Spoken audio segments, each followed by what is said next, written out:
friends, today we are going to discuss whether we should give one group or both the groups together. सबसे पहले ये query तब arise होती है जब आप दोनों ग्रुप्स को लेकर कॉन्फिडेंट नहीं होते.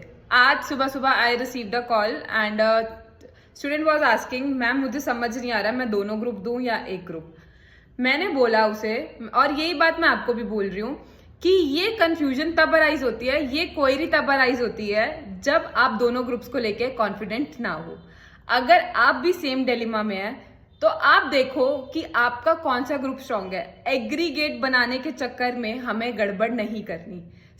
अगर आपको पता है एक ग्रुप आपका 80% प्रिपेयर है, दूसरा ग्रुप में एक दो सब्जेक्ट्स प्रिपेयर है, तो रादर देन जोन सा ग्रुप आपका 80% प्रिपेयर है इन 10 दिनों में, उस ग्रुप पे फोकस करके 100% प्रिपेयर करके, why don't we focus on one group. Aggregate बनाने के चक्कर में मैं फिर से बोल रही हूँ, हमें रिस्क नहीं लेना. On social media you will see 10-day strategy to clear both the groups, but point is आपकी सिचुएशन, आप किस तरीके से पढ़ते हैं, आपका कौन सा सब्जेक्ट पढ़ा है. लेट्स से मैं बात करती हूँ, कोई सब्जेक्ट बहुत हैवी होता है, कोई सब्जेक्ट बहुत लाइट होता है, किसी की वेटेज, किसी सब्जेक्ट के जो चैप्टर्स होते हैं वो बहुत ज्यादा होते हैं, as and it is very lengthy, कुछ नहीं होते. आपको पता है ना आपका कौन सा सब्जेक्ट पेंडिंग पड़ा है, तो उस अकॉर्डिंग आपके लिए कोई स्ट्रेटेजी नहीं बना सकता. आपको अपनी स्ट्रेटेजी खुद बनानी है. क्यों? At the end of day you know how much syllabus is pending.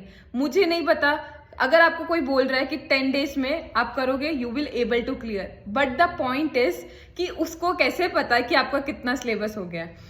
सबके लिए एक स्ट्रेटेजी बनाना, क्या उसके बेसिस पे सब क्लियर करते हैं? The answer is no.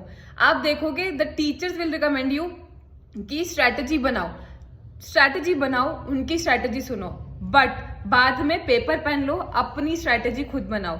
मैं भी आपके लिए स्ट्रेटेजी नहीं बना सकती क्योंकि आपको आपसे बेहतर कोई नहीं जानता. You know yourself better than anyone else. Paper low, paper लेने पर सब्जेक्ट्स के नाम लिखो, 10 days पढ़े हैं, किस सब्जेक्ट को कितना टाइम देना है, साथ में MTPs RTPs सॉल्व करना मत भूलना. क्यों? हमें लगता है हमें सब कुछ आता है, बट पेपर से पहले एक पेपर खुद से, अगर जैसे कई लोग MTPs RTPs, कई लोग MTPs भी देते हैं, बट अगर आपको लग रहा है कि आप नहीं दे सकते या जैसे टाइम निकल चुका है, you can do one thing. आप अपने रूम में बैठो प्रॉपर, जैसे एक एग्जाम वाली फीलिंग, घर वालों को बोलो मेरा एग्जाम चल रहा है 3 घंटे का, मुझे कोई डिस्टर्ब ना करे.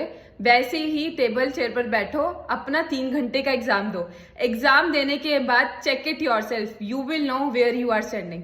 तो अपनी स्ट्रेटेजी खुद बनाओ. इस बेसिस पे मैं भी आपके लिए नहीं बना सकती, बट मेरा सजेशन ये है कि एग्रीगेट बनाने के चक्कर में अपन को गड़बड़ नहीं करनी, हमें गड़बड़ नहीं करनी, और एक सब्जेक्ट, एक ग्रुप पे फोकस करके हमें उसे क्लियर करना है. So prepare your strategy. Prepare करने के बाद इम्प्लीमेंट करोगे, definitely you gonna clear one group.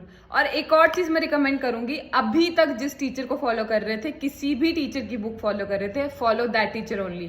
क्यों? क्योंकि हर टीचर का अपना तरीका होता है. अभी आप एट लास्ट पॉइंट अगर आप टीचर स्विच कर रहे हो तो ये सबसे बड़ी आपकी गलती होगी.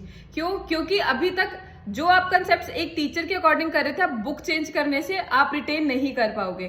क्योंकि अगर आपने एक बुक को 3 बार पढ़ा या 4 बार, आपको शायद अब याद भी होगा कौन से पेज पे कौन सा टॉपिक है, बट बुक स्विच करने के बाद गड़बड़ कहीं ना कहीं होती है.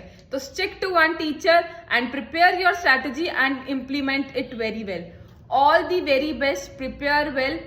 एग्जाम सर पर है, आज नहीं तो कभी नहीं. Do well. All the best. Bye bye. Take care.